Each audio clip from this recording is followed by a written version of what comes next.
आयुरा. आयुष अधिराजशी बोलायला जातच होता की त्याच्या बेडरूम मधून किंचाण्याचा आवाज आला. तसे अधिराजचे सगळेच तिकडे जोरात धावले. इथून पुढे आयुराचा आवाज आल्यावर आयुष तर धावलाच, पण सगळ्यात पुढे अधिराज धावला. बेडरूम मध्ये पाय ठेवल्यावर त्याला जाणवलं आपण जरा जास्तच घाई केलीये. तो लगेच मागे वळला. सॉरी म्हणून तो मागे झाला आणि आयुषला पुढे गेला. बाथरूम मध्ये बघितलं तर आयुरा जमिनीवर कंबर पकडून कन्नत होती.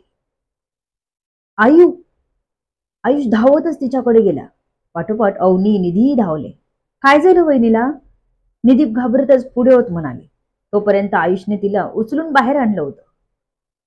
निधी तिला लागले, डॉक्टरकडे घेऊन जायला लागेल, आयुषने बेडवर ठेवत बोलला. आयुष माझ्या गाडीतून चल, तो आण तिला बाहेर, मी गाडीत आहे म्हणून आधिराज लगेचच बाहेर पडला. अवनीने आणि निधीने तिचे कपडे चेंज केले आणि आयुषने तिला उचलून आधिराजच्या गाडीत बसला. निधी पुढच्या सीटवर आधिराजच्या सोबत बसले. गाडी लगेचच हॉस्पिटलला निघाली. आयुरा तर चांगलीच कळवळत होती. आयुष तिला घट्ट पकडून बसला होता. तिला धीर देत होता.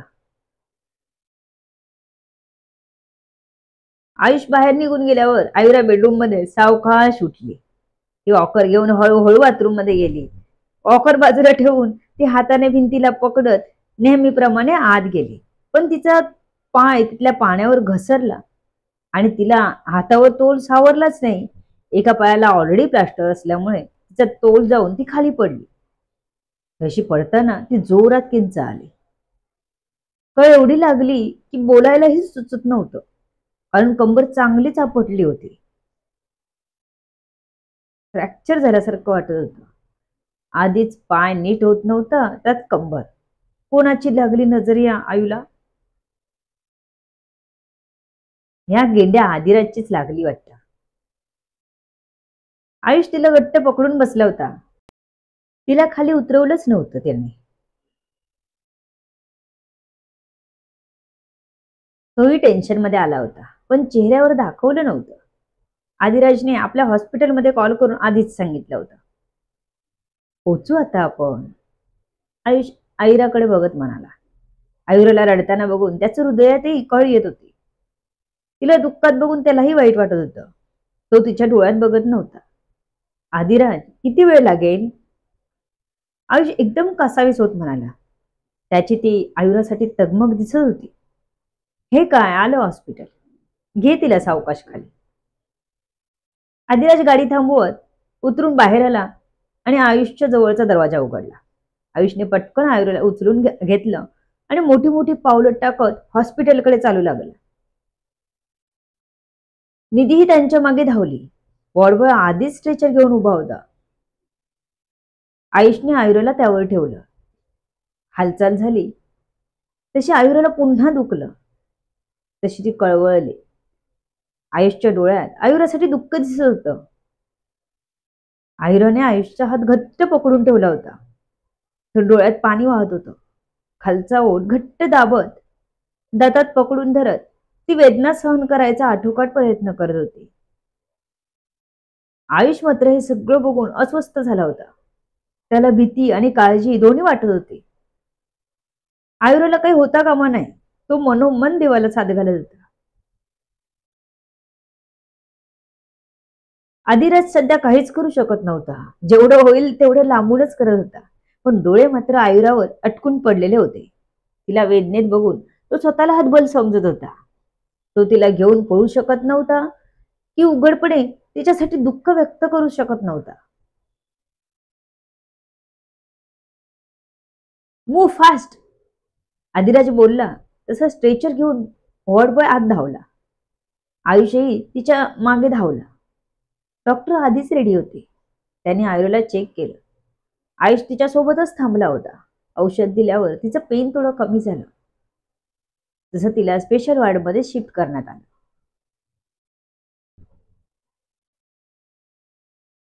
एक एक करत सगळे तिला भेटले. निधीने तिला प्रेमाने विचारलं, वहिनी, आता तुला बरं वाटतंय का?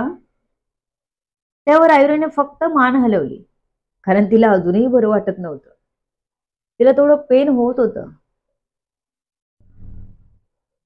मागून येऊन आदिराजही भेटला. काय मग, आधीच पाय आता कंबर, काय चाललंय काय? आदिराजाने विचारलं. तशी आयुरा फक्त हसली. थोडा वेळ बोलून आदिराज जायला निघाला. आता ती बरी आहे बघून त्यालाही बरं वाटलं होतं. चल आयुष, निघतो मी आता. काही लागलं तर सांग, काही असेल तर मला बिनधास्त सांग, कॉल कर. आदिराजने आयुषला पाठीत थोपटत म्हणाला आणि जायला निघाला.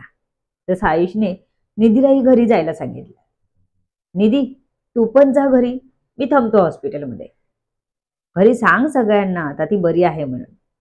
पुढचे रिपोर्ट आले की मग बघतील काय करायचं ते. डॉक्टर सांगतील काय करायचं ते बघू, आयुष बोलला. पण निधी तयारच होत नव्हती जायला. निधी, सगळेच घरात बसून काय करणार? काम तर नाही ना थांबणार. जा तू, मी आहे तिच्यासोबत. गरज वाटली तर लगेच तुला बोलावता येईल मला, आयुष तिला समजावत म्हणाला. चल, जाता जाता सोडतो तुला, मलाही काम आहे. आदिराजने निधीला सांगितलं आणि तिथून बाहेर गेला. निधी आयुषला बाय करून आदिराज सोबत त्याच्या गाडीत जवळ आली.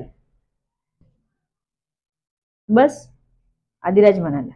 तसं दरवाजा उघडून ती आत बसली. गाडी पुन्हा निधीला सोडून निघाली. आयुराच्या पाठी काय लागलं होतं देवच जाणे. कोणाची दृष्टी लागली? या गेंड्या आदिराजचीच तर नाही ना. नुसता तिला बघत असतो डोमकावळ्यासारखा. आदिराज पुन्हा कंपनीत आला. मला ती दिसायला हवी होती, पण अशी नाही.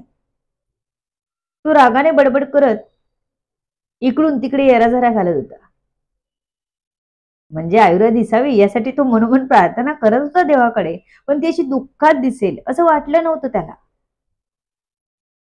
त्याचे येराझारा घालणं थांबत नव्हतं. इतक्यात त्याचा फोन वाजला. तसा उचलून त्याने कानाला लावला. हा, बोल. तर ट्रक ड्रायव्हर सापडला आहे. इथेच एका धाब्यावर लपून बसला होता. आपल्या माणसाने त्याला पकडलंय. तुम्ही येताय ना? त्याच्या टीम हेड सागरने विचारलं. हो, येतोय, अधिराजाने सांगितलं आणि तशीच गाडीची चावी घेऊन तो निघाला. आयुष अहिराचा हातात हात घेऊन तिच्या बाजूलाच बसला होता. त्याचा चेहरा कोमेजून गेलेला दिसत होता. चेहऱ्यावर त्रासिक भाव दिसत होते. ती औषधाच्या गुंगीने झोपली होती. तिला शांत झोपलेलं बघून त्याच्या हृदयात मात्र खळबळ माजत होती. संध्याकाळचे दोघांचे क्षण किती छान गेले होते. त्याने तिचा हात घट्ट पकडला. आपले ओठ अलगद तिच्या कपाळावर टेकवले. खूप प्रेम येत होतं तिच्यावर.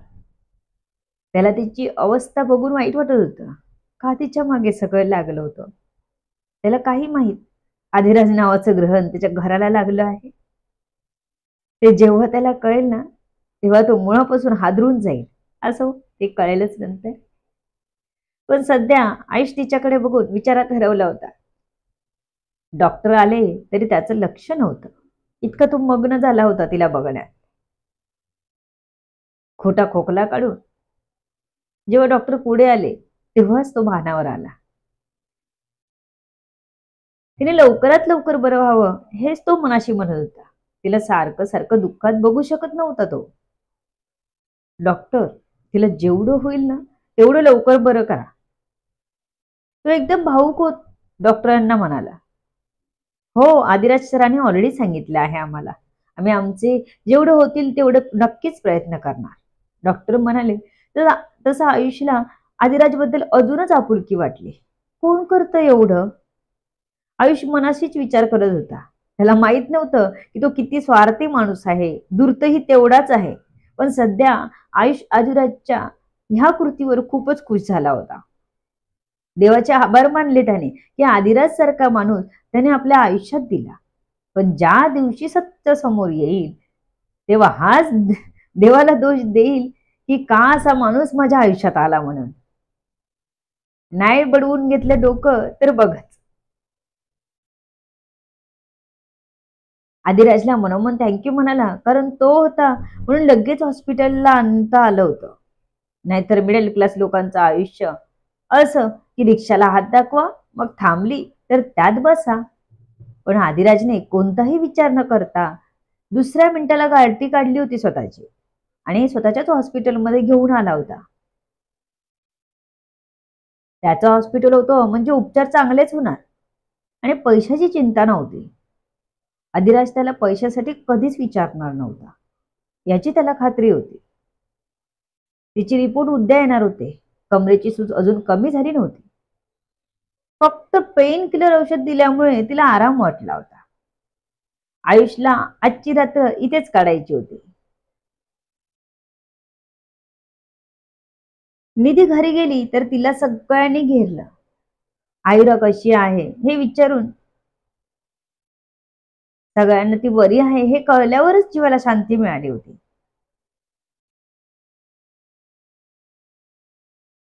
अधिराज निघाला. त्याला कोण आहे या सगळ्या मागे याचा शोध लावायचा होता. आता त्याच्या मनात तिथे जाईपर्यंत खूप सारे विचार फिरत होते. कोण असेल? माझा दुश्मन असेल का? पण खुलेआम मला मारताना त्याला भीती नाही का वाटली? हा अधिराज एवढं सोपा वाटला का त्याला? कोणी उठून मारायला धावायचं? त्या दिवशी सिक्युरिटी होती तरीही त्याच्या वाटेला जायची कोणाची हिंमत झाली? तो विचार करतच एका बेसमेंट पाशी पोहोचला. आत जाताच त्याला एका माणसाला खुर्चीला बांधलेलं दिसलं. जवळ गेल्यावर तिचा चेहरा स्पष्ट दिसला. हा तोच माणूस होता. आदिराजच्या तीक्ष्ण डोळ्याने बरोबर ओळखलं. हा ट्रक ड्रायव्हरच होता. आदिराजने त्याच्या समोर खुर्ची टाकत त्यावर बसला. हातात सिगार पेटवून घेत त्याचे झुरके त्या माणसाच्या चेहऱ्यावर सोडत होता. तो माणूस खोकू लागला. हातात असलेले ड्रिंकचा ग्लास आदिराजने त्या माणसाच्या डोक्यावर ओतला. तो माणूस डोकं झटकत मागे व्हायला धडपड करू लागला. बोल, कोणी पाठवलं तुला? आदिराजने थंड आवाजात विचारलं. डोकं तर तडतड करत होतं, पण मुख्य सूत्रधार कळल्याशिवाय ह्या समोरच्या माणसाला तो मारू शकत नव्हता. बोल.